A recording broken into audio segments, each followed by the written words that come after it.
Hey, good evening, beautiful people. It's yours truly, Tammy B, coming to you with another session of Real Talk with Tammy B and Company, the show where we are recording live so that you amazing people can engage in the conversation with us via the YouTube chat. So if you are watching via another platform, I invite you to jump on over to YouTube at thassawoman and join us so you can be part of the conversation. And if you are on YouTube, please, sir, please, ma'am, please feel free to drop us questions and or comments throughout this conversation.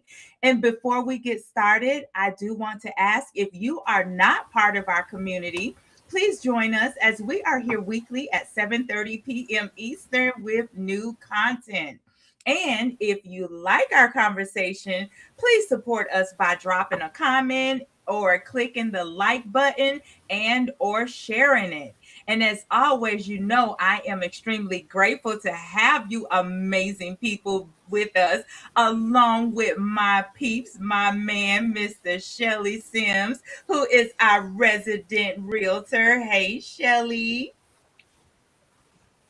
Hey, Shelly, I missed you. I got to say Happy New Year to you in front of everybody.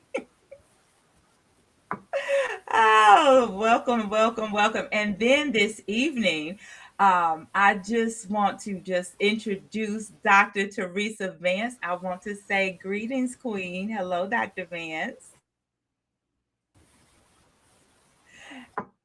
Did you? Oh, I want to make sure we can hear you. Okay, there you go. All right. And so this evening, before I introduce our guest speaker, who is a trailblazer doing amazing things, like has the receipts for the pioneer movements that she is making, I want to make this disclaimer. Tonight's topic is a very sensitive and difficult talk to have, but it is necessary. Therefore, please use discretion if children are present. So, for those who don't know, January is Human Traffic Awareness Month. And our special guest this evening is Dr. Teresa Vance, which again, I say welcome and thank you so much for joining us this evening. So, let me tell you all a little bit about Dr. Teresa. Dr. Teresa Vance is a dedicated wife, mother, grandmother, and lifelong member of Wayman AME Church in Racine, Wisconsin. She is the author of Whoa Sister Pause, a woman's guide to transform your thinking using the fruits of the spirit, and she's the visionary behind the Whoa Sister Pause movement.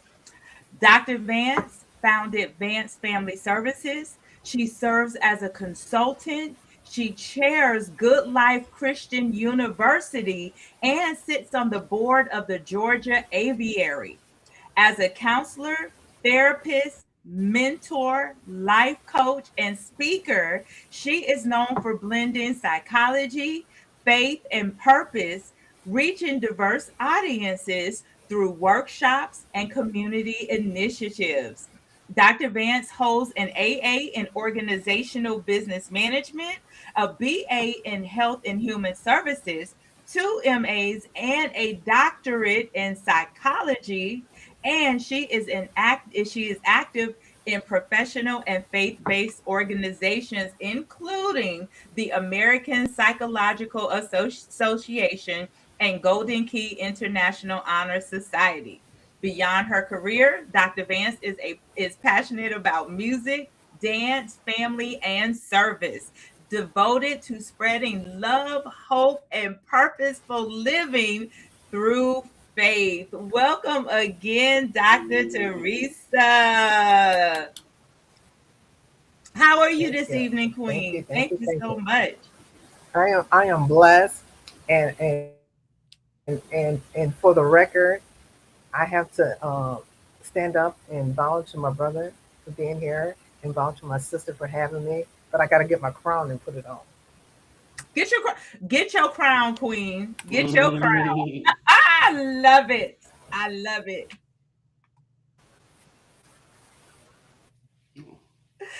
And why she getting her crown, Shelly? Shelly, Shelly, what's good with you, my love? Oh, the same, trying to get it back right. That's all. Always working I gotta wear towards my crown. improving. That, I just that's what I'm talking about. Ah, there she go. Hey, Queen. I love it. Because you were yeah. just crowned. So I Tell them got what you were just a crowned on queen. Yeah. yesterday. Are you Yesterday I was talking, just Dr. crowned Vance? Miss Corporate America of Fulton County. Yes, Okay, Miss Fulton you broke County up a of little bit. Corporate You broke up America. a little. You broke up a little bit. So say that for the audience again. Okay. Miss Fulton County of Corporate America. Yay! Look, that is look. I look. My hand clapping isn't working. I got to find out why my little things don't be working. But congratulations, Definitely. congratulations! And Thank as a you. matter of fact, so Dr. Teresa, so our mutual friend Maya is who introduced me to Shelly. So this is interesting. I know both of you through Maya. So she is an amazing individual. So Oh look, we're shouting wow. out. Yeah, we're shouting Yes. out Maya because she is an We're amazing shouting out Maya. individual. Yes, we love her. We love her. Okay, so as we Yes, we get love ready, Maya. She go ahead.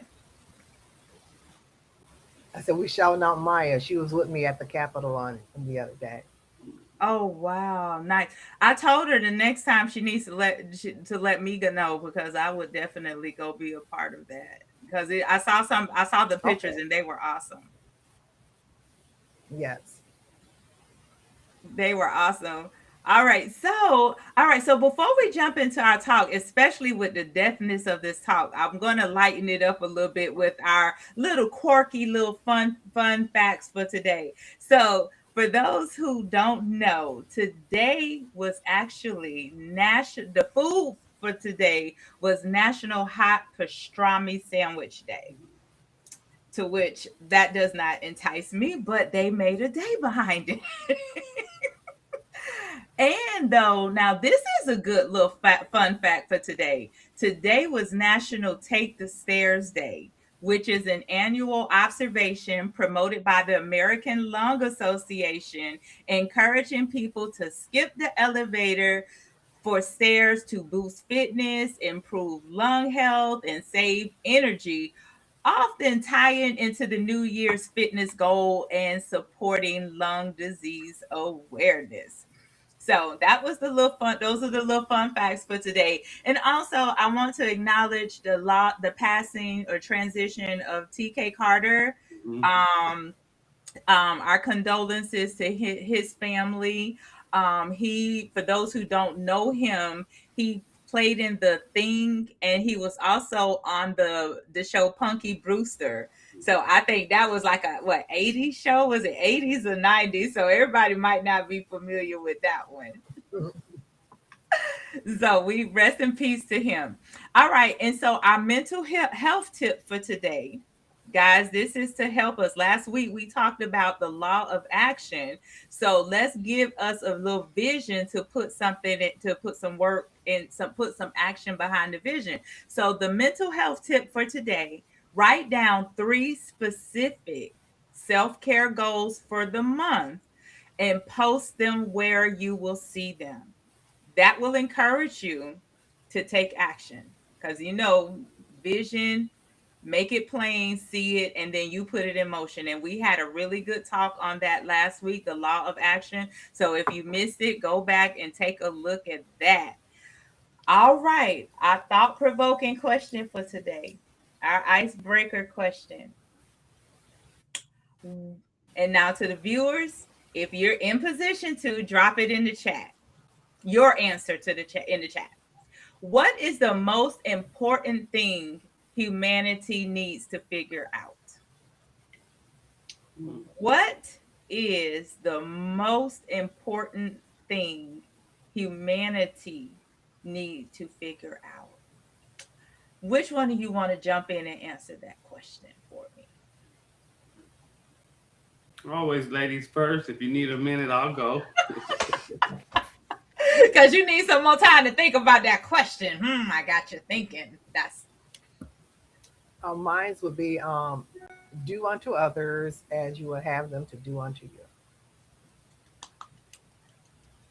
that I love that. That is true. Oh, I like this.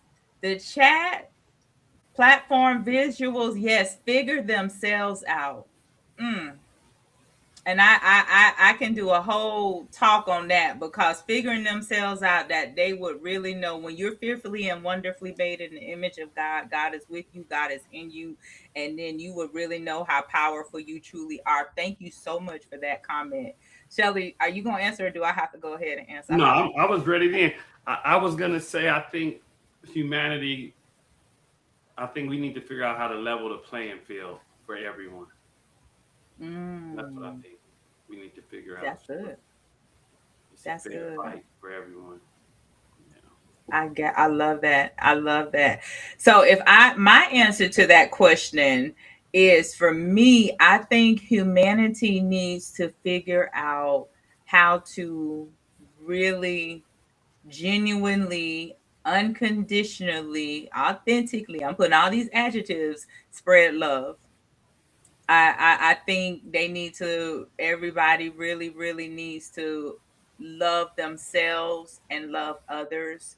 And that's where I think humanity can really change in a more positive direction. So for me, it's really the spreading of love, because we know God is love. God is love. And so I feel when we know love, humanity can really be on the path. All right, so let's go. Let's go. And again, before we dive in, viewers, if you have questions and or comments, drop them in the chat on the YouTube channel, and I will share as many with the panel as possible. So, Dr. Teresa, can you start by sharing the people a little bit more about what is it that you're doing, and just jump into the talk, because I'm going to say this. She and I talked last night, and my mouth was wide open. I was so glad I wasn't on this platform, although my mouth might open up again tonight, because the information that she was sharing, it was like it was so powerful. So um, let's just be ready for a lot of information, and definitely open up our hearts. So, Dr. Vance, the floor is yours, Queen. Okay. Good evening, ladies and gentlemen. Um, I know for some this might be a sensitive topic, but for the community and for the family members and for our neighbors and for individuals that think they know that human trafficking and sex trafficking is something that we see on TV. It is happening right next door to you. One out of every five individuals have been sex trafficked in one way, form, or fashion. In the city of Atlanta is one of the biggest hubs here in the United States. Most in due for Delta, the trafficking at the airport. And so when she wanted to talk about human trafficking, I said that's right up my alley, because it's not something that I watch TV. I deal with it on a daily basis, where I do the aftercare counseling for individuals who have completed treatment for sex trafficking, human trafficking. And these are individuals that have been trafficked all of the United States. They come to City of Refuge here in Atlanta and go through treatment. And then once you leave treatment, I provide the therapy, the life coaching for them to transition back into society safely, as a mentor, as someone who has my phone available for them, and to just let them know that there is hope after a traumatic experience as such. So we want to spread awareness that human trafficking and sex trafficking is something that is real, that is happening to a lot of individuals.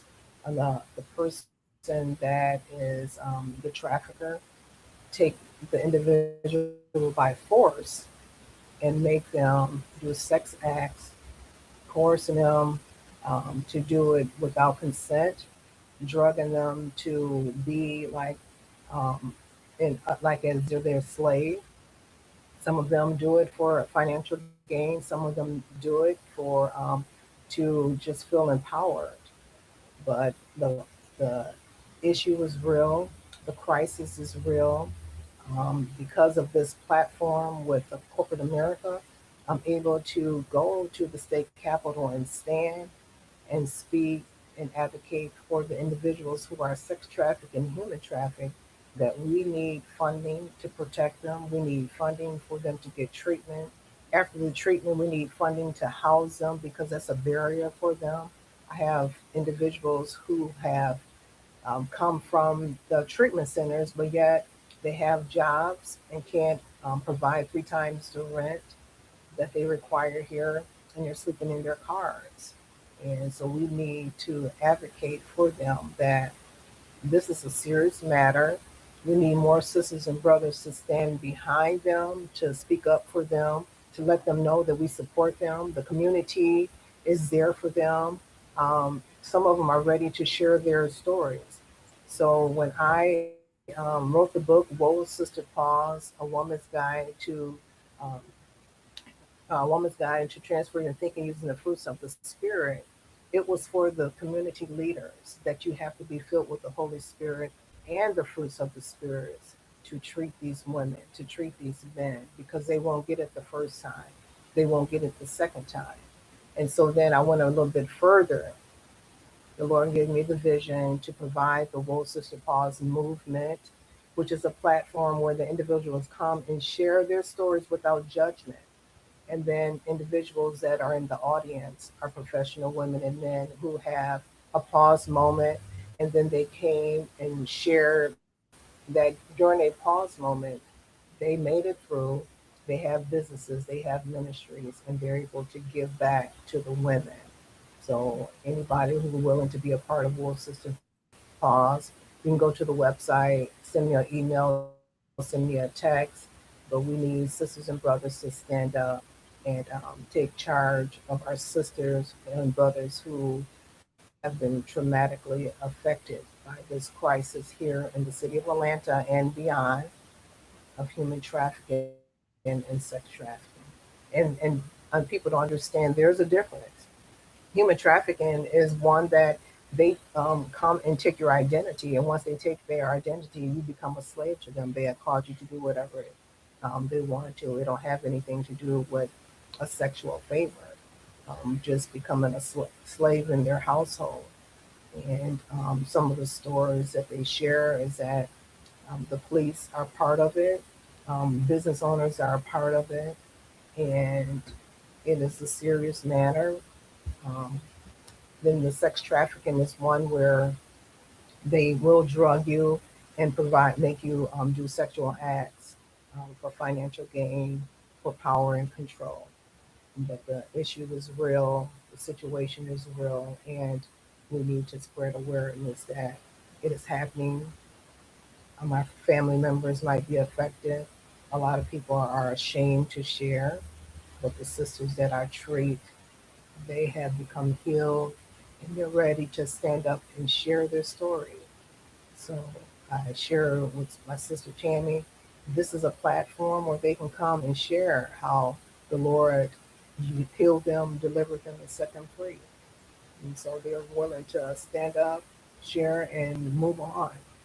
But we need individuals to let them know that we have your back and we stand behind you and we will advocate for you and we will stand up for you. So I'm excited to be here and spread this awareness to our sisters, for our sisters and brothers. So already I'm I'm going to use the word disturb, especially when you say that there's even police involvement in some of these. People have reported that. Now, when you said movie, movie versus like that's something you expect on a movie. You don't expect this in real life. So that's a wow to me.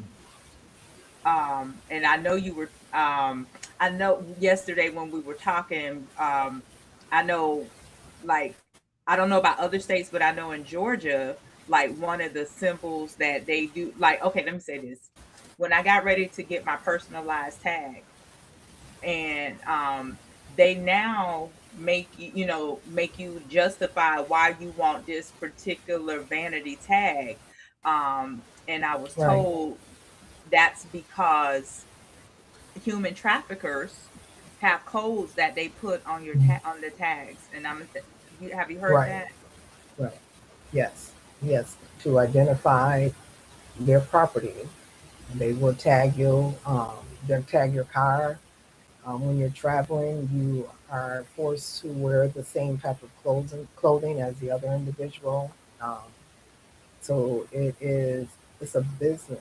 And like I was sharing with you on yesterday, a lot of the time when the women come to treatment, they will send a woman in there to see if they're there at the facility. Mhm. So the different treatment centers have beefed up the security to make sure that the individuals that have been trafficked are safe. And you know, here in Georgia, one individual, it happened to her at a treatment center, and they had to move her. But they don't stop. They're not afraid of law enforcement. They pay the enforcement officers. It is just a powerful, sick um, institution that they have created, that they feel that it's okay to do. And it's not just men, the women. The women have been trained to coerce the women to like think that they're on their side and then pull them in. So the women do it. The women pull other women in and take them to different places. And before you know it, 3 or 4 months have went by and they're caught up in this sex trafficking. And before you know your life has been turned into shambles.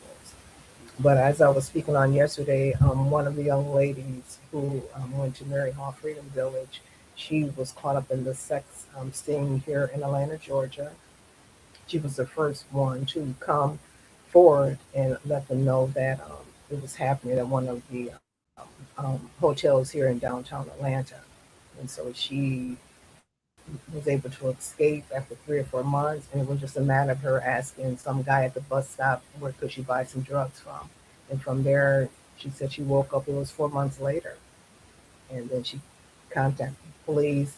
They went and arrested the hotel owner.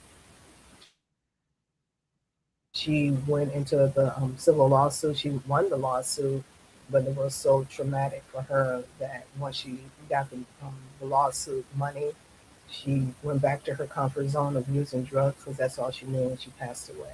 So these stories are for real, and I hear just amazing stories, stories that are lifetime movies, but they are women right here in Atlanta that call me every single day. So it's really a tragic that is happening, but we are able to stand and let the people know that we need to get more help. We need individuals to stand forward and let these women and men and children speak up to say that it's happening. A lot of people are afraid to come forward. The one young lady I spoke with at the Capitol, she said, "I know they are trafficked at the hotel that I pass all the time. But what do you do? I mean, how do you make them want to get help?" And then I said, "Well, first of all, you have to be very careful because these people that are in control of these rings, they're not playing and they will kill you. So you have to be careful. You, woman or a man have to be willing to get the help. And so it's a serious matter out here, and we need our police force, police operators to know that this is serious and they need to take it serious. We don't hear enough about what is taking place to help women. Wow. So a hotel, people part of a hotel. So when she woke up, when she kind of came to herself, she wasn't really out the 4 months, but they what did they keep her trapped into in that hotel for 4 months? in a room in that For hotel, most of the or time, did they well, take her yeah. somewhere else? No, when you're at the hotel, what happens is they drug you. They drug you to take control. So you're drugged up. You don't know what's happening. Yeah. You are just at their mercy. You're drugged up. You're doing sexual favors for these guys. They're taking your money. They're taking your dignity. They're taking anything that is of power from you. And Right. so the only way that she was able to escape, I think that one of the guys, came to her and let her know what was taking place, and that's how she got away. But she came to her senses and she went to the authorities, and then they did arrest the hotel owner because most of the hotel owners are paid off for them to use 10 and 20 of the rooms to have the sex rings going on. So it's not like that. I mean, it's on TV, but yeah, it's happening right here. Shelly, you wanted to say something? Um, Not necessarily to add on to that, but I was just going to share a story that a young lady that is at the gym with me, she is a federal agent and they do like stings at the airport. And the conversation started because she told me never to let my daughter go to the airport by herself. Always walk her to the plane if you can. And it's, she knows my daughter's 25.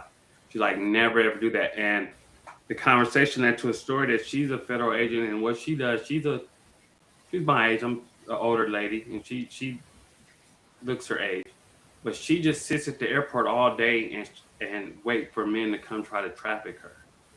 And she said every single Mhm. day they bust someone forcing her to leave with them from the airport. Yes. Every day, she said she just sits there. She said usually a man or two will approach her and just start a conversation, and then like grab her arm at the chair and be like, "Come with us, or we'll hurt you." And she had the team standing by, and she give them the signal, and they Hmm.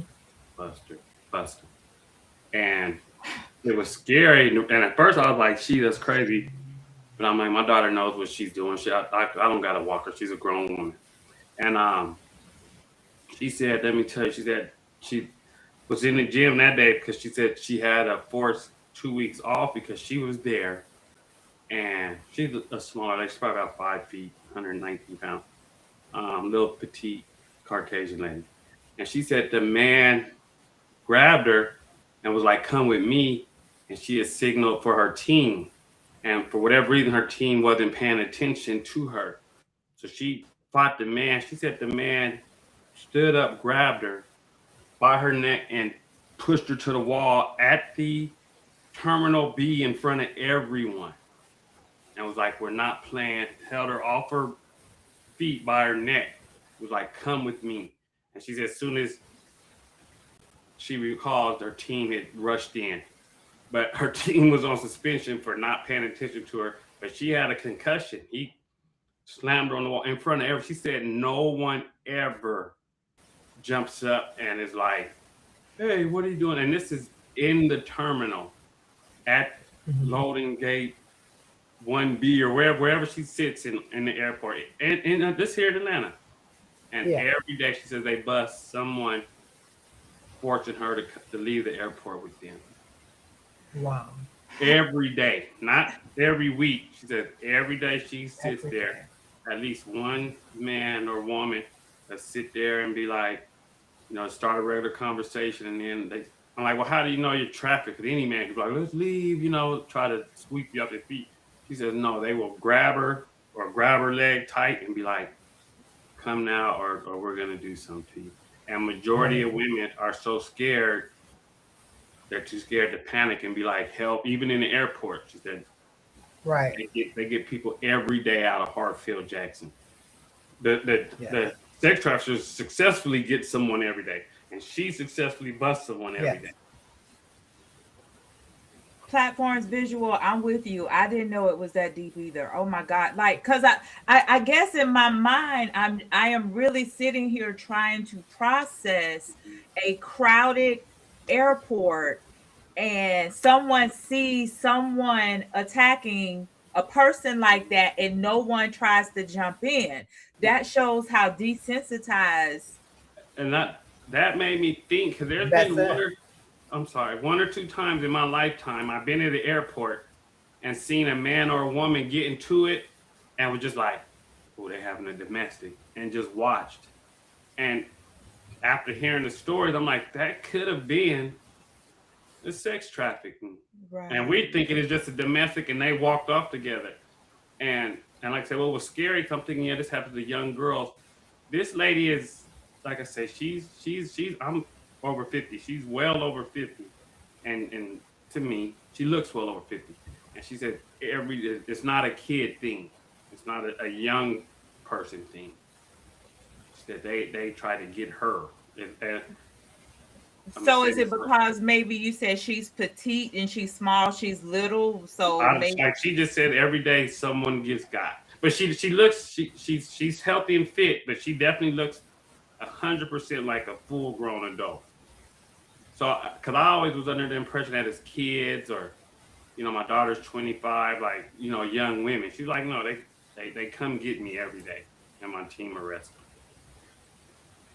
Yeah. Okay, so before you start speaking again, Miss Dr. Vance, I got some comments in the chat. Man, I wasn't prepared for that, Shirley. Like, she telling me some stories, and um in a couple, in fact 2 weeks from tonight, we're going to have a couple ladies come tell their firsthand story. But I wasn't, Shelly, you, whoa, like, so I think, like, in a lot alert, like, maybe, like, back in the day they used to say don't yell um rape or something because people wouldn't respond or something like that, or yell fire or something. Say, I mean, people, I guess I've maybe heard something people like that. need this, huh? Because I've heard something similar to that. I don't remember. Yeah, I can't remember Yeah. what it was, but maybe this is the time that people need to start thinking of a word that's going to get people attention, because like that should not even be the case. Let me read these comments. The person again started, didn't know it was that deep.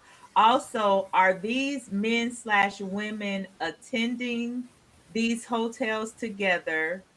Do these men solicit women at the hotel? Are the women drugged with like a chemical on a piece of paper, then carried to the room? So those are multiple questions there. I'm going to let's see if you got have a response before I continue reading, Dr. Vance. Well, we have to realize that a lot of the women that are sex trafficked, a lot of them, not the majority of them, are individuals who are homeless, runaways, and individuals that are on drugs. So she was asking where could she get some drugs. So the guy just took her to the hotel and they were doing drugs. Well, if you're already high off drugs and you're vulnerable for someone to take control of you. So that's how they take control of individuals. And then they keep you high. They force them to take heroin. They force them to take crack or fentanyl. But the thing of it is, the high that they give them, they have to be in a state where they have to allow them to make money to use them for sex. So they will get you high enough where they're in control of you because once you take heroin, you are addicted, and so they have that control of feeding you the drug. So they use that. They put you like where you have to do 10 or 15 guys a day, and it's a sad thing, but it's so serious, and yeah, it is really deep. If you hear the stories, that it's really deep. That yeah, they take control of you, and yes, they use you In this until you have no documentary I'd control. seen about this, they it's what they do. Once they get you, they give you some heroin or something, and they just keep you pumped with it for days, weeks before they even kind of get you mentally. So by the time you come around, Hmm. you're so dependent on it. It's like you need your fix, Right. or they threaten you with violence and no fix, and they're mentally, like, I think once the person is been in a situation for so long, and then depending on drugs, they mentally become, I won't use the word dependent, but it's kind of like, but most people accept reality.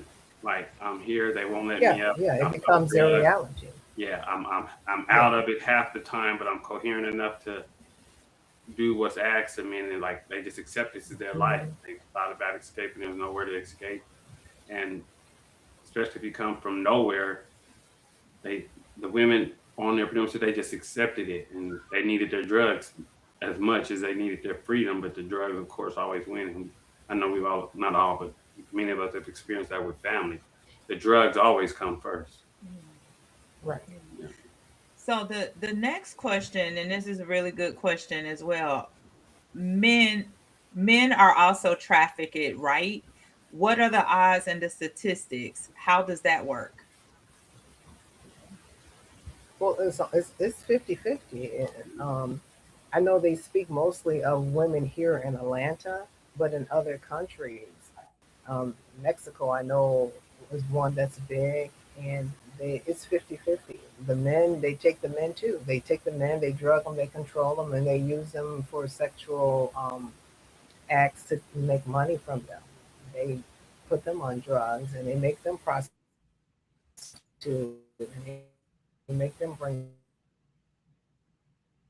the money. Women, children, um, they go for all of them. Okay, guys, y'all know what? I probably should not have my camera on tonight because my poker face, I can't even give a poker face like right now. This is blowing my mind. This is blowing my mind. Okay, and so the person, when we were talking about the people not responding in the airport, they added, it's called the bystander effect, and recommended that we Google it. So I'm going to have to look up the bystander effect. Maya put in the chat, she's recently had a clear white paper on her car door, and a guy ran to her before she touched it and told her don't. He stated that's how they drug you. Had you ever heard that before, Dr. Vance? Yeah, yeah, because yeah, they take paper and put, fentanyl is like, you can't see it. I mean, it can blend in within the paper. Once you touch it, a lot of people there are sensitive to fentanyl. That's why they die. You can just take a little pinch and it goes into your bloodstream and then you're done.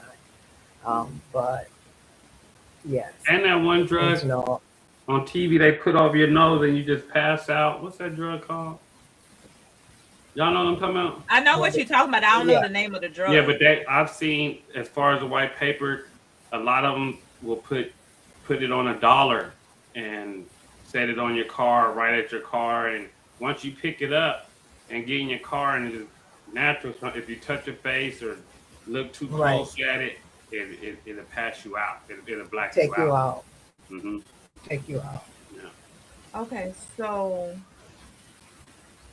look, I go to a lot of events where people be putting flyers on your car. Hmm. That's a no now. Like, don't, Yeah. That's a no. yeah, Don't that's touch a them. no. That's a no. Don't Don't So touch they it. need to And, stop and putting even exactly. when you are, yeah, don't touch it. Be aware of your surroundings.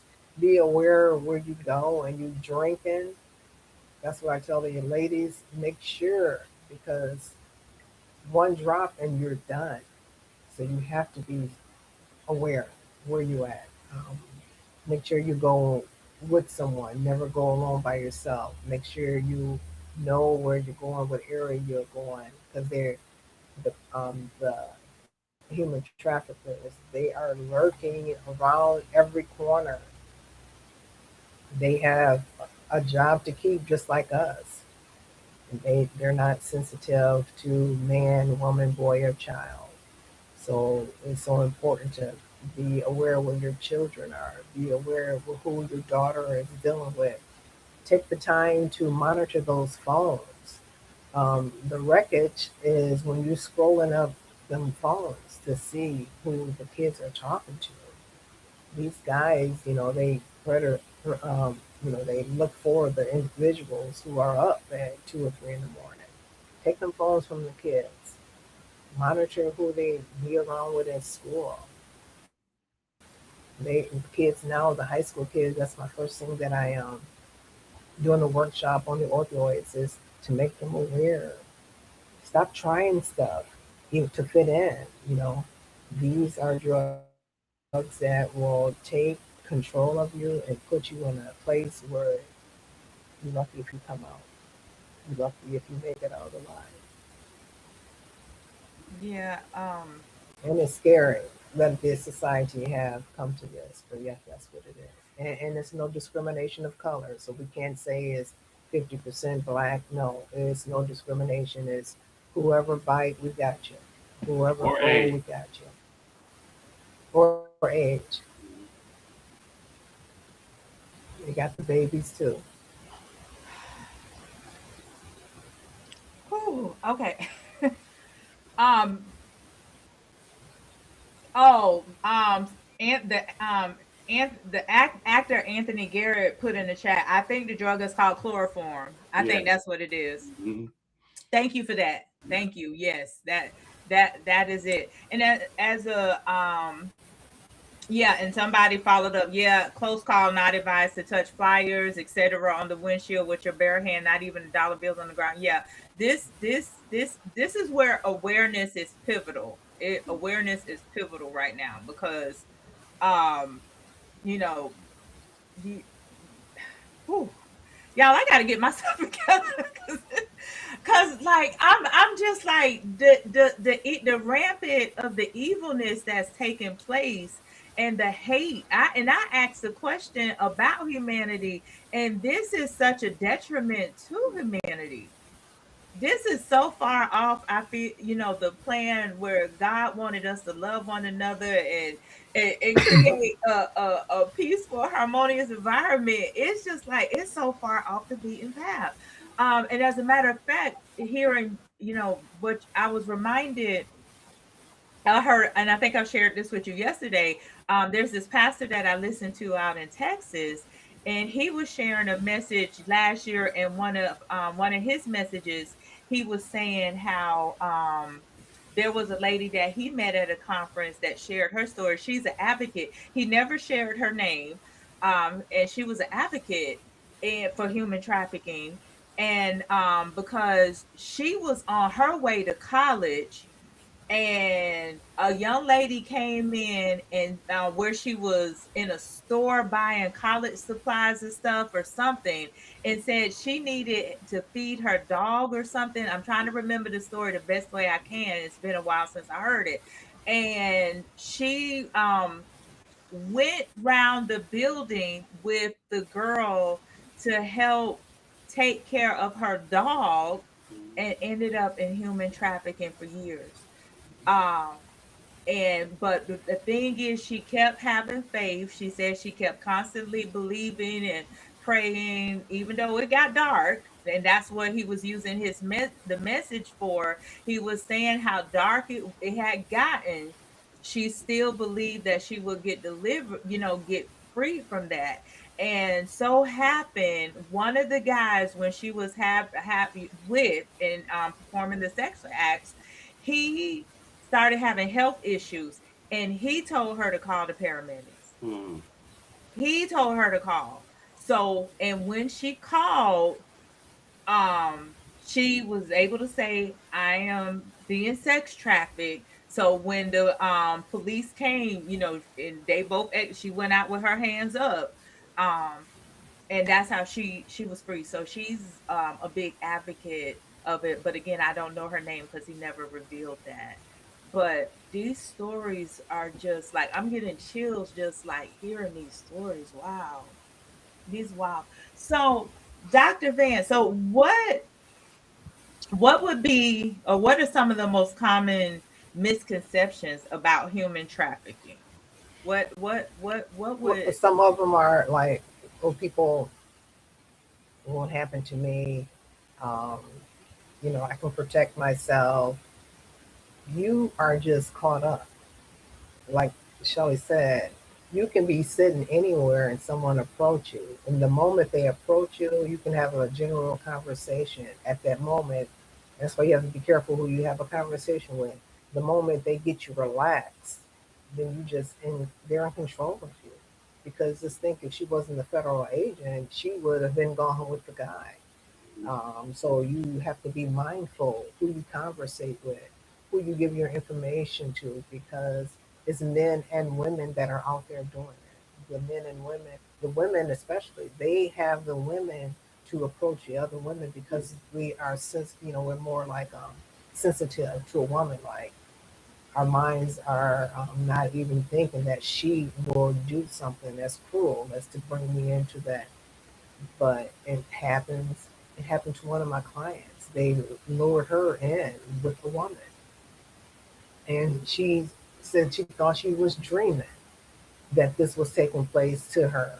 Um, they drugged her up, and then the other lady played the victim. Like, well, and I had to explain to her she wasn't playing the victim.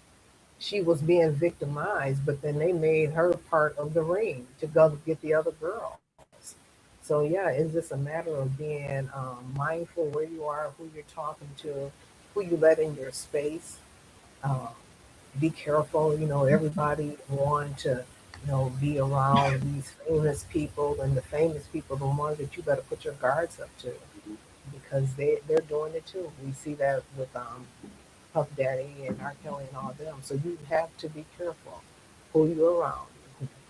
I know everybody fighting to be this hot um, person in society. Look at me. No, you better slow your roll.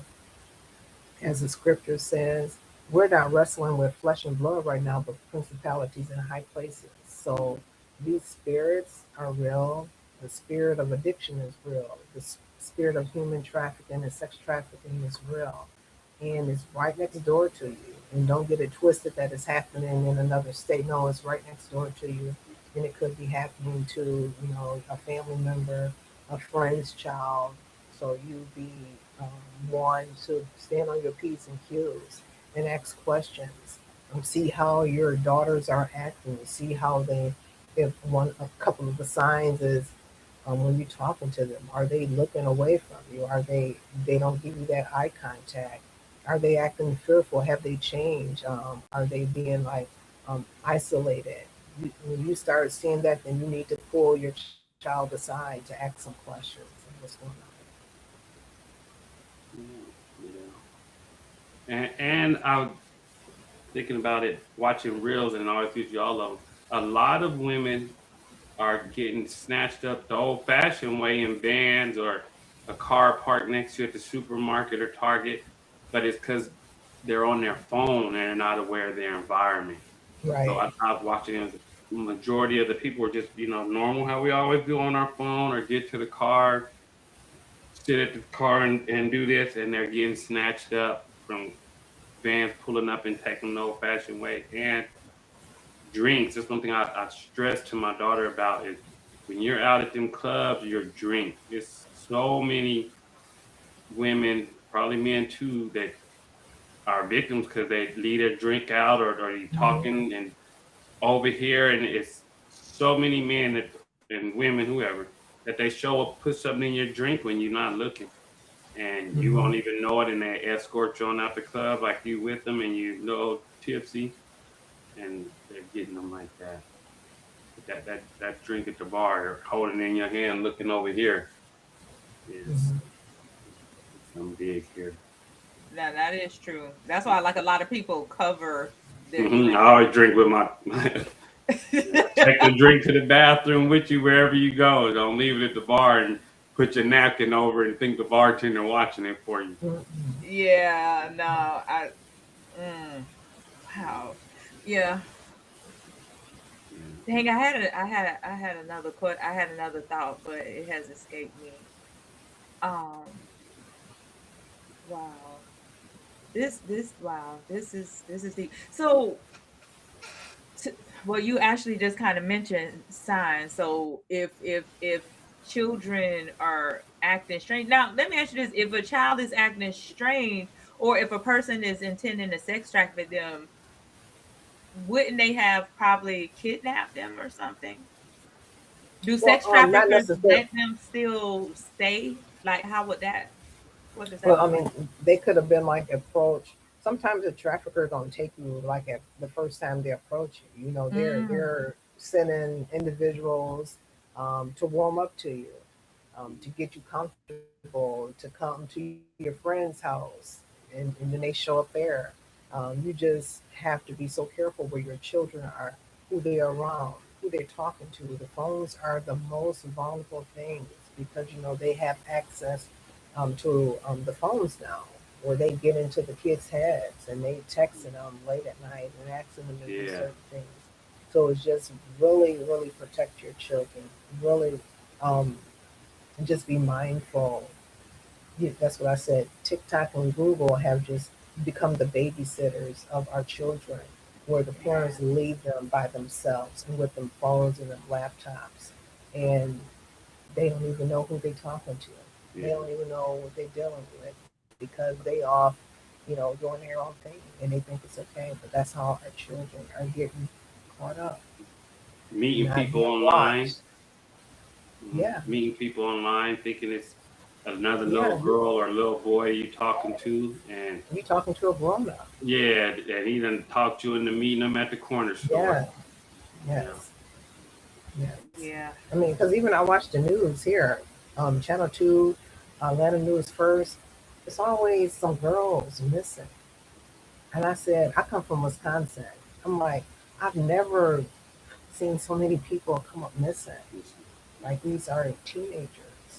This one walked off and missing. This one, watch your children and watch how they look and how they dressing. Because a lot of them, they want to look like the celebrities and the singers and hmm wearing these little hoochie mama clothes. Watch your daughters.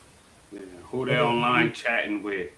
yeah, they out here, they watching and looking and lurking, especially the ones that's off by themselves, at the malls by themselves. You never let your kid go off by Yeah. themselves. Yeah, no, no, Old that's school. My grandma was old school. She want to no. call your mom. She want to ask who gonna be at the house. No, you're not going. I was so mad that I couldn't spend a night. I think when I was in high school, I slept over two of my friends' house, and I was salty. But now I appreciate it. Yeah. Or even when we get dropped off at the mall, my mom would be like, "I'll be here. Like y'all do y'all walk Hmm. around, but I'm sitting right I'm gonna here. sit right over here. Yeah. Yeah, you got an hour. I'm at this food court, and we going Uh-huh. home." But I'm gonna say Yeah. one thing, Tam, and I gotta go, and I apologize. No, But it's okay. I was watching an officer said, and I never thought of this till he had said it, but he had pulled someone over. You know how when you're driving, people flash the lights to let you know it's a speed trap up the way. Mm-hmm. He has said how we think we're helping speeders, from getting pulled over and fined. He said, actually, what you're doing is letting these sex traffickers know and these drug dealers know up the way as a police officer, so slow down and drive correct. And he said they bust a lot of sex traffickers just from random traffic stops, and it'd be a young lady or something in the back, and however they symbol or whatever, but majority of their stops are not only just drugs, is a lot of them are sex traffickers. And he was like, when you flash and to let people know, you're letting the sex traffickers also know that slow down. And it just gave me a different insight because I always do it. I'm like, police always bothering somebody. Let me let everybody know. But yeah, he was like, no, you're letting the sex traffickers know that there's police up there. Put on your seatbelt, slow down. If they got a victim, you better not, duck, whatever it may be. And it just gave me a different insight when I do that and thinking like, Yeah. Hmm. dang, You just gave us a different insight. yeah, like I ain't no That's telling who I done prevented from getting captured because I done signaled them with the lights that it's a speed trap up the way. So Right. just something to wow. think about, and that had me really thinking like, dang, if I do it all the time. Um, Yes.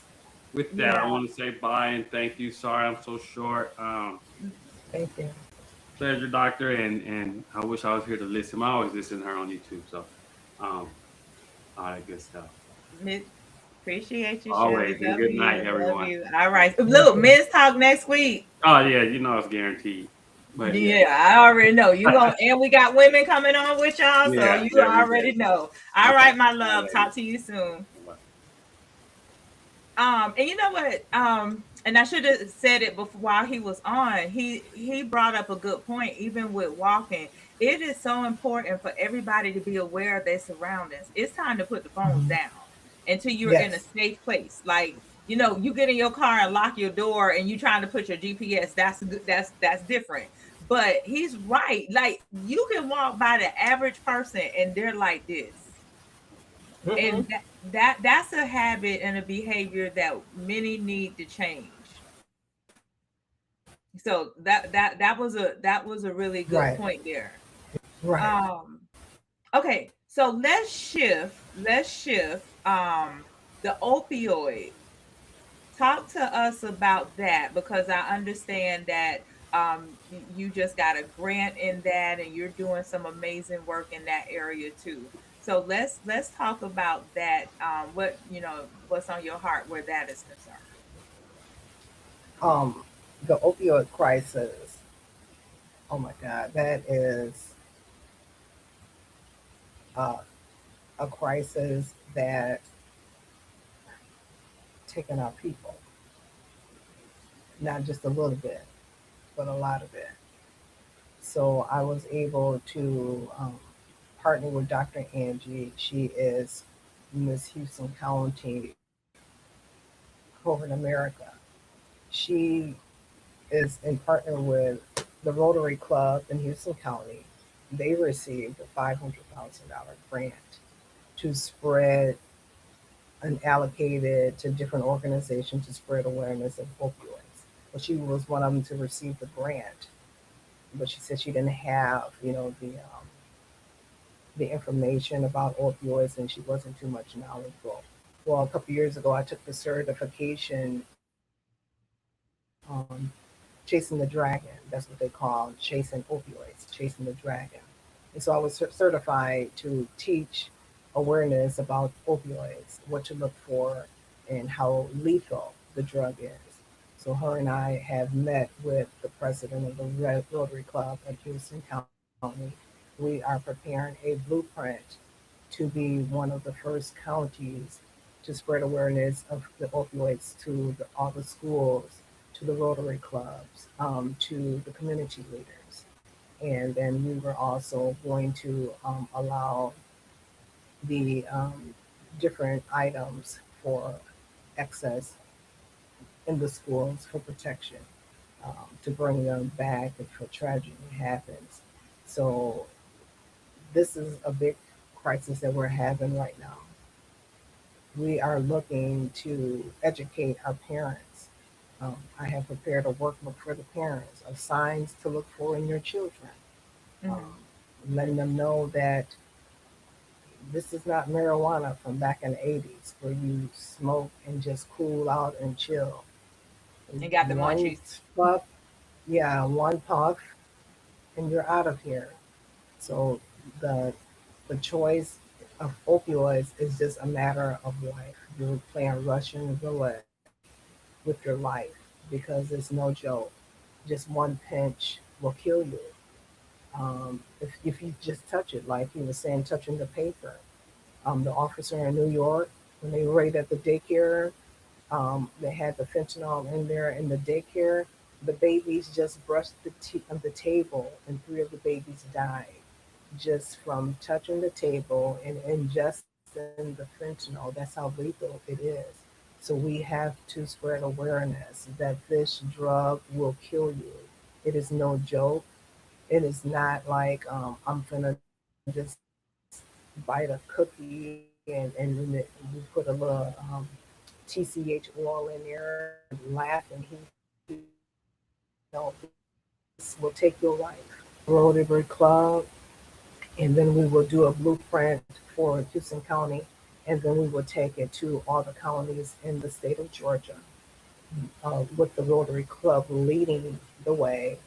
And so I will be training the individuals there. So I am honored to be part of this movement.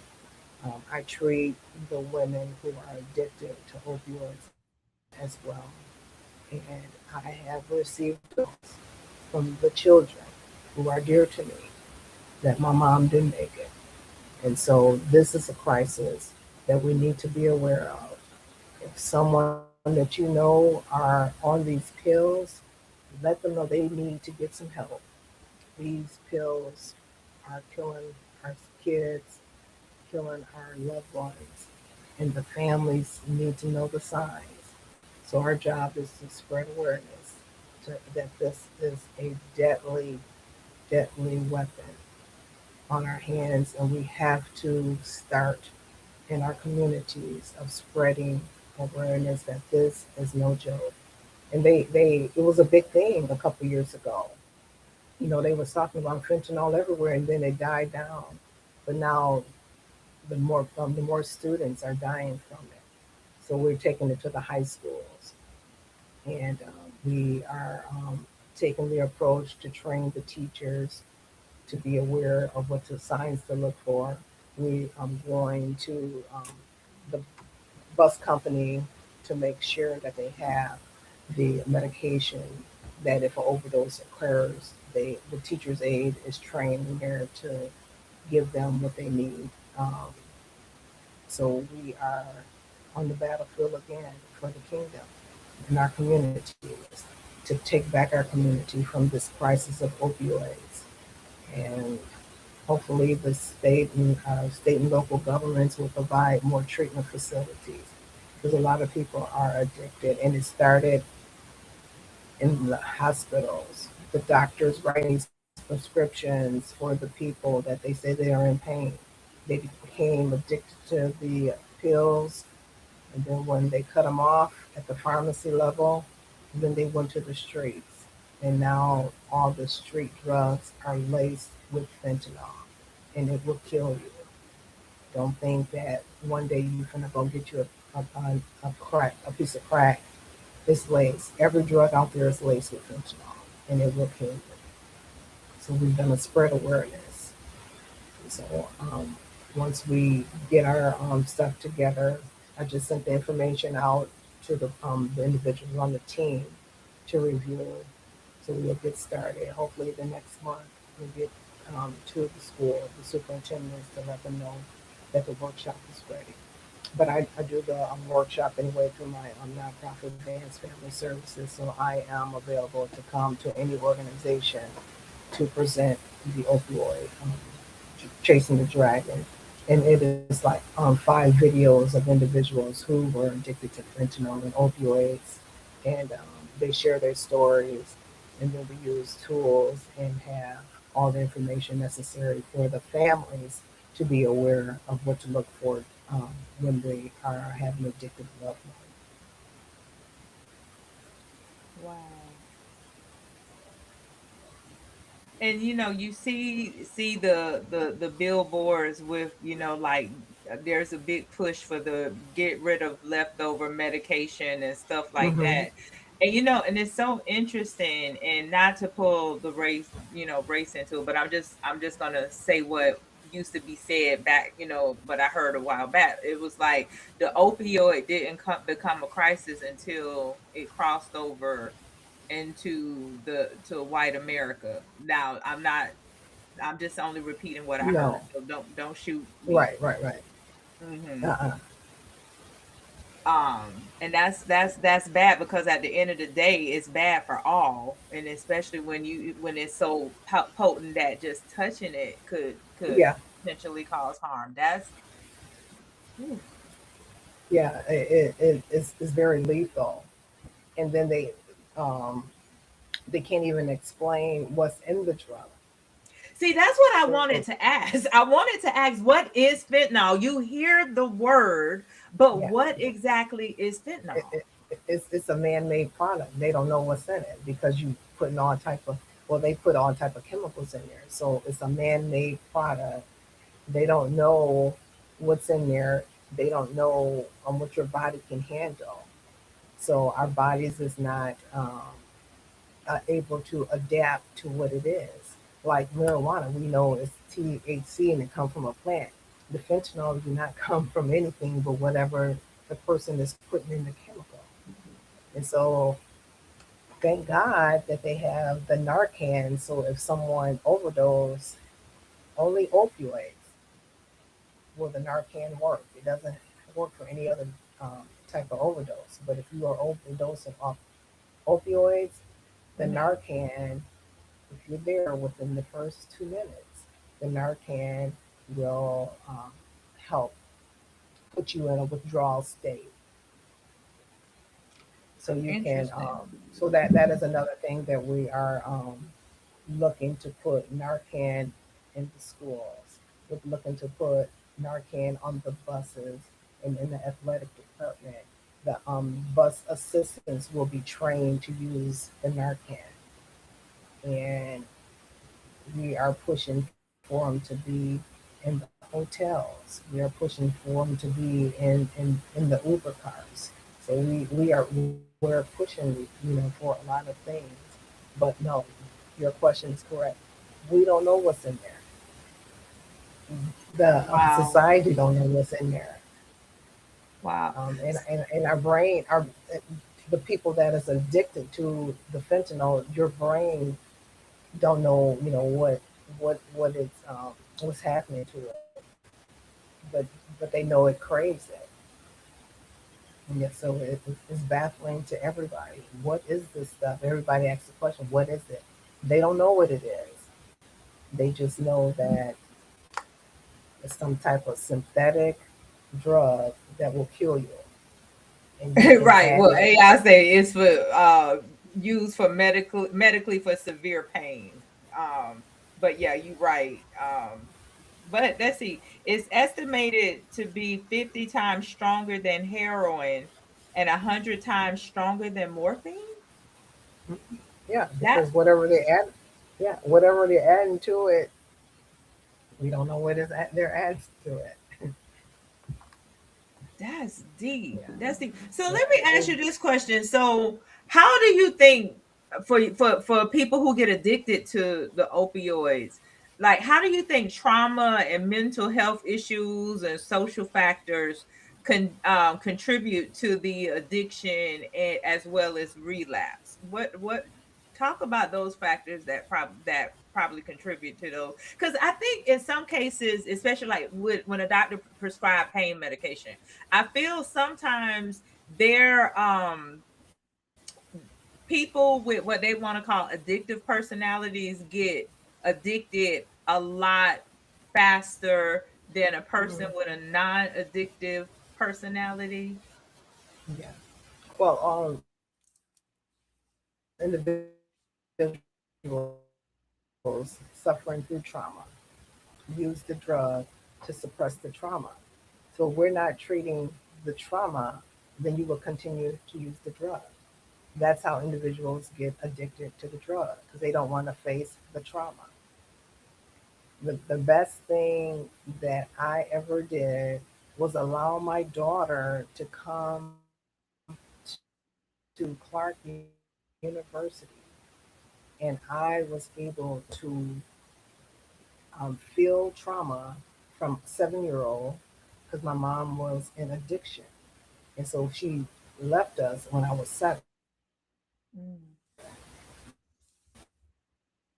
That face, the Hold on. Something separation. is happening with your So when she volume. came Something is here, go do me a favor. Back up and say what you just said after your mother left you when you were 7, because for some reason you're going in and out now. But I want to make sure we heard what you said.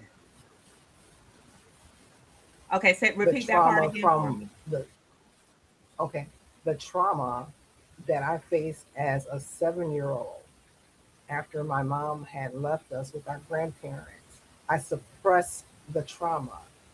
The trauma didn't surface until I dropped my daughter here in 2017 to go to Clark Atlanta University. I was so devastated that I had to leave her, but I didn't know why. But it was that 7-year-old little girl being separated from her mother. So I had to go to the Lord to ask Him to heal that little girl, not the grown woman. The grown woman was okay. Mm. But I had to ask the Lord to heal that little girl from the traumatic experience of the separation of my mom. And so in 2018. I went through that healing process. And as I was healing, the Lord downloaded that book to me. Whoa, Sister Pause, A Woman's Guide to Transform Your Thinking Using the Fruits of the Spirit. So when I wrote that book took me all the way back to my childhood. I was able to express what took place. I was able to express how people looked at my mother as something that she chose to do, but she suffered from mental illness. She suffered from mental separation, anxiety, because my grandpa had taken my mother from her mother at the age of 4 and moved from Mm. Mississippi into Wisconsin. So she didn't know how to go and get help. So then she was addicted to alcohol and drugs for 40 years. But when I wrote the book, I said, Mom, I forgive you because now I understand what you went through as a grown woman. And then the Lord blessed me to educate myself to see what happens to your brain when you are on drugs. So, yes, you have to get help mentally. You have to go to therapy. You have to talk that thing out. You got to speak it out. You got to talk it out. You got to sing it out, dance it out, write it out. And if you don't, you will suppress it with drugs and alcohol. Glory be to God. I didn't need it. He gave me a joy on the inside that no one even know that I was suffering.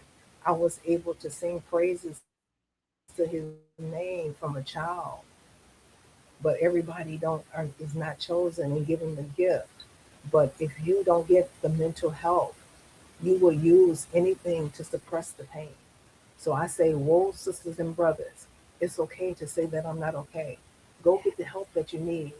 It's okay. It's normal now. Go get the help. And people don't look at you as crazy anymore because we all crazy in some form or fashion. Go get the help. Go talk to somebody that I am going through something mentally and I need some help. And then when we treat the mental part, the drug part is easy to handle because then you will feel joy where you don't need to have the drugs to make you feel like you're level. But that mental part is so important. So I beg everyone, if you are suffering from any type of mental health, any type of traumatic experience, go get the help that you need because these drugs are not the drugs of old. They are taking you out because everything that you touch, everything that they prescribe is laced with that fentanyl and it will kill you. So I am here to spread awareness. We on a campaign that this opioid crisis is killing our children. It's causing our families to suffer. The parents right now in Georgia, I'm going to say a lot of the white families, I haven't seen too many black families speaking out about it. But the white families are speaking out about it because their children have died from this opioid crisis, trying to fit in with their friends, trying to be cool. They touched it the first time and they lost their child. So it is a big thing that we're trying to spread awareness. So to the Rotary Club in Houston County, to Dr. Angie, I thank you for allowing me to be a part of this opioid crisis awareness. And I will do everything in my power to make sure that our communities know about it, to hear how legal it is, and to let people know to all the family members, get you some mental health. It is so important. We can't live in this society now because we are too stressed out about this material stuff. And it's taking a toll on our mental. We don't know why, but yeah, we want to be like Mr. Jones. Go get you some help and save your life and bring peace to your family. And let's go back to something Now that we you can cry said. right. We can cry right now. I know, right? We Yeah, can yeah, just it wipe is our okay to tears. cry. It is okay to cry. Both Yeah. men and women. Men, it's okay to cry. Yes. All right, let it out. It's okay. Look, Jesus wept. And when he wept, that was Jesus letting wept. you know, get in touch with your emotion. Let's go back to something you said. You said something really, really important. And I think people, and I am always saying this, several things you said, but well, let me say this because I everybody know my thoughts and I'll forget. But like I wrote my book. In fact, I'm gonna put it up on a slide when we leave. So if anybody wanna order a copy of it, because I tell my life story. And when I was writing my book, I went back to a lot of things that I had suppressed as well. So, and what people fail to realize, those things that you suppress, they will show up. So, the fact that you said your 7-year-old girl showed up dropping your as a grown woman dropping your daughter off to college, people don't understand trauma, that abandonment issue, that molestation, that rape, that's something, it will show up, and it don't have a time where it's like, okay, you prepare for it. No, it shows up when you least expect it. So that's Yes. why Yeah. what she's saying is so powerful. You gotta get your help. You gotta do your work. You gotta give that pain a voice, because if you don't, all it's doing is sitting in your heart. It's sitting in in Hmm. your sacral area, your solar plexus, and things like that. You gotta let that go. And you Hmm. know, safe spaces are needed. I say that I sound like a broken record, and I'm going to continue to sound like one until more and more safe spaces are created for people to have conversations so that they can express how they're saying, how they're feeling, and saying, hey, listen, I'm hurting. Like, do you know, if you almost say to what some of your friends, you know, man, I'm going through something and this, that, and the other. You say that to the wrong person, they'd be like, yeah, me too, man. My light's about to be cut off. But wait, you know, I'm trying to talk about something that I'm dealing with. You know, so we got to get to a Hmm. place where we're listening to each other. We're being a genuine support system. Because, you know, a lot of times people are listening, waiting to answer, you know, but it's more so to feed whatever it is, you know, they're dealing with, or whatever. But we got to have these safe spaces. And yes, I agree, Maya, sometimes it's harder for some to let go, but that's part of the process. And even scripture, what does scripture say? Let go, let God. Don't the scripture Let God. let go, Let go and let let go, God.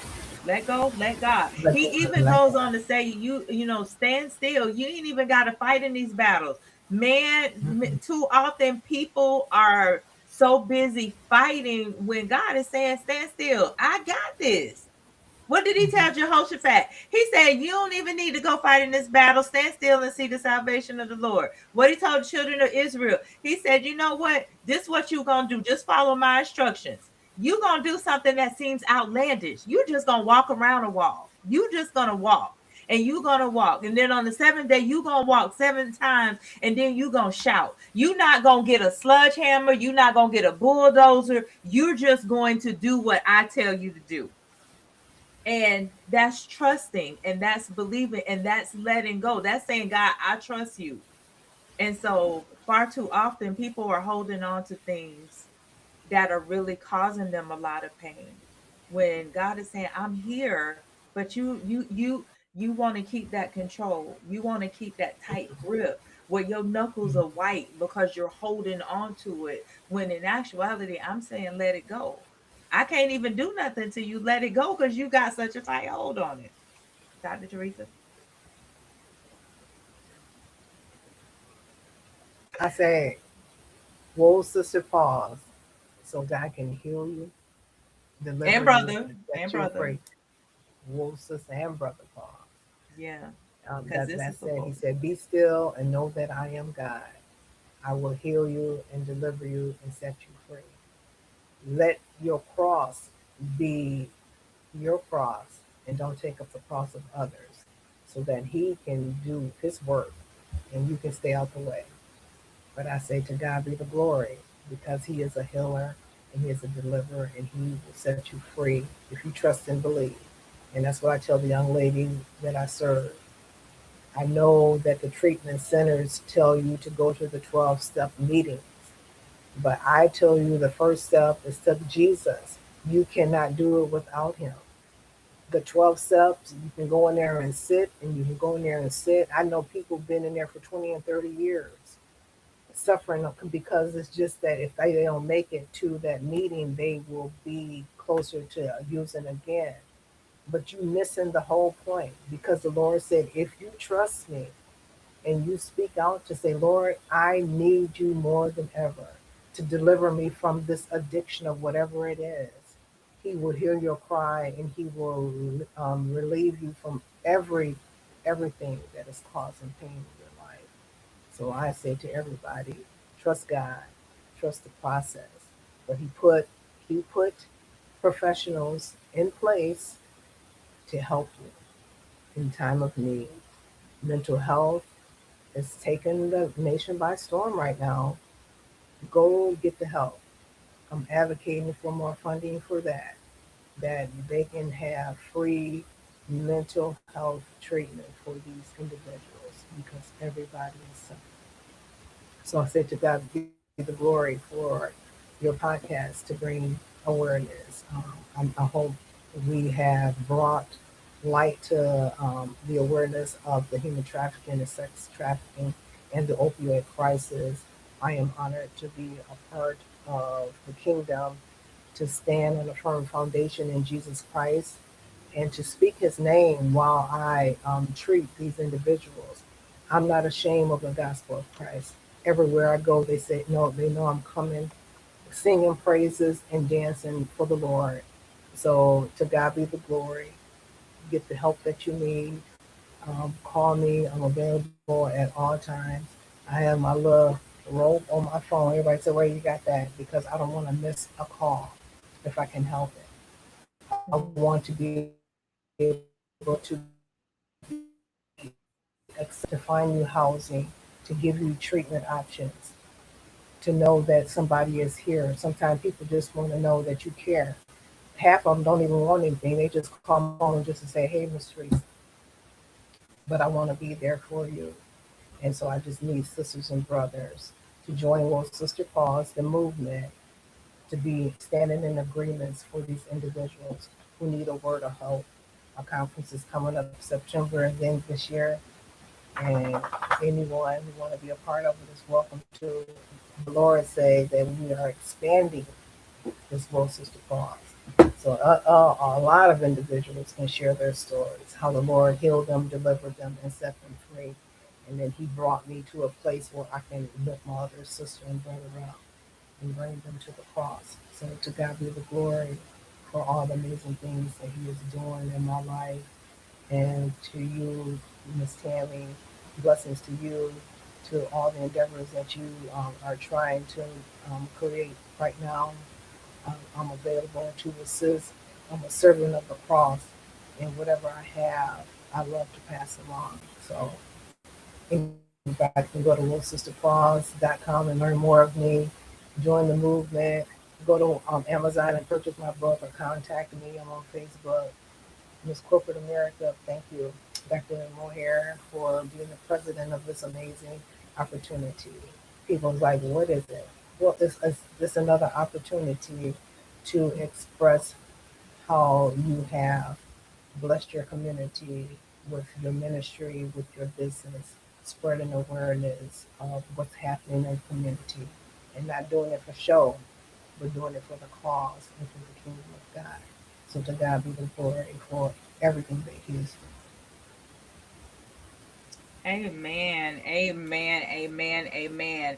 And yes, so you guys definitely connect with Dr. Vance. I want to read these few comments before we bring this to a close. Thank you, Maya, for acknowledging I'm guilty in some things when it comes to standing still.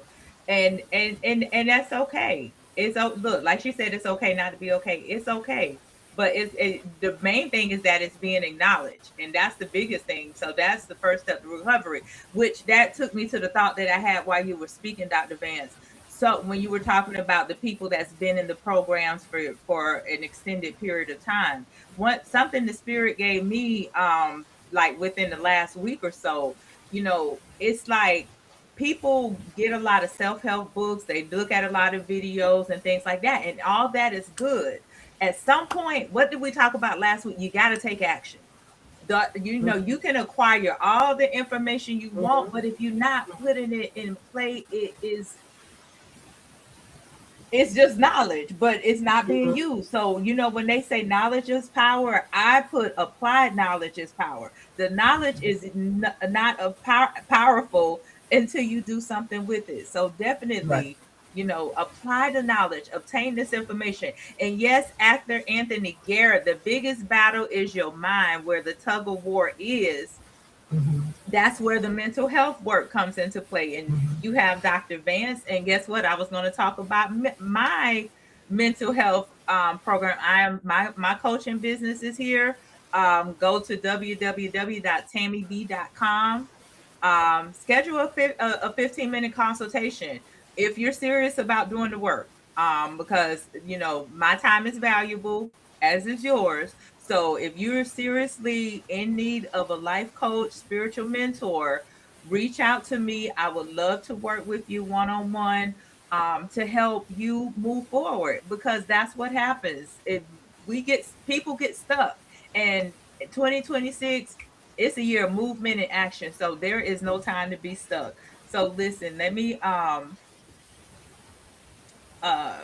bring this to a close. I'm going to put up information for you guys. So again, go to www.tammib.com to schedule your information. And also, I'm an author. I use my story to help with yours. So it had to happen. Go to my website, obtain a copy. I was also a co author on Successful Women's Devotion, powerful daily devotion to help women empower their day, women and men empower their day. You can obtain a copy at www.thassawoman.com. So, as always, with much love and gratitude, I thank each and every one of you for watching. My viewers, thank you so much. I appreciate you guys. Dr. Vance, Dr. Vance, Dr. Vance. Thank you so much for this, Queen. I appreciate this. Um, Again, I mean, I knew it was gonna be deep. I thought I did all my blank stares and mouth opening yesterday until we talked, and even Shelly add on to it. But Queen, Yeah. thank you so much. Anything you want to say before I go ahead and end this? No, I just want to say to all the viewers, reach out to your family members. Don't look at them if they're reaching out to say that they're not okay. That is a call for help. So the most important thing that I want everyone to do: quit judging individuals, love everybody, and give God the praise at all times. Thank you so much for having me, Miss Tammy. Amen. Amen. So listen, thank you all again. And again, if you are not part of my community, I invite you to subscribe to receive future notifications, as we're here weekly at 7:30 p.m. with new content. And also for the free 99, yes, I asked for the free 99. Please support us by giving us a thumbs up and sharing this video with others, because you guys see this information is something that everyone, especially just knowing that they come for people in the airport, and as an avid traveler, that just was a total alarming moment for me. So who wasn't ready for that one, but glad I acquired the knowledge. So also next week would be our monthly men's talk. Y'all know the third Wednesday of the month. I have the men's only conversation, but guess what? This month I'm spicing it up. I'm bringing a couple women on the on the platform, so that we will have dialogue between the sexes. So and hey, if I see it goes well, I will probably bring it on quarterly and bring on a new set of women to join our men. So be on the lookout. Join us next week. So in closing, I leave you all with this. In honor of Dr. Martin Luther King Jr. Day, which is coming up this weekend. So I hope and pray everyone have a safe and amazing weekend. I give you one of his many famous quotes. Darkness cannot drive out darkness. Only light can do that. Hate cannot drive out hate.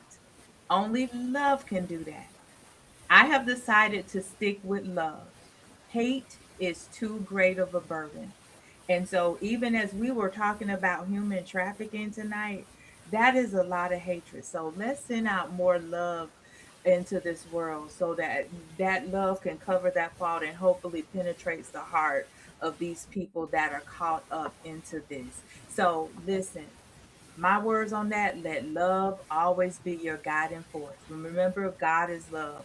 Because think about it this way, the world becomes a much more beautiful place when love guides you. Stay amazing. Peace, love, and blessings.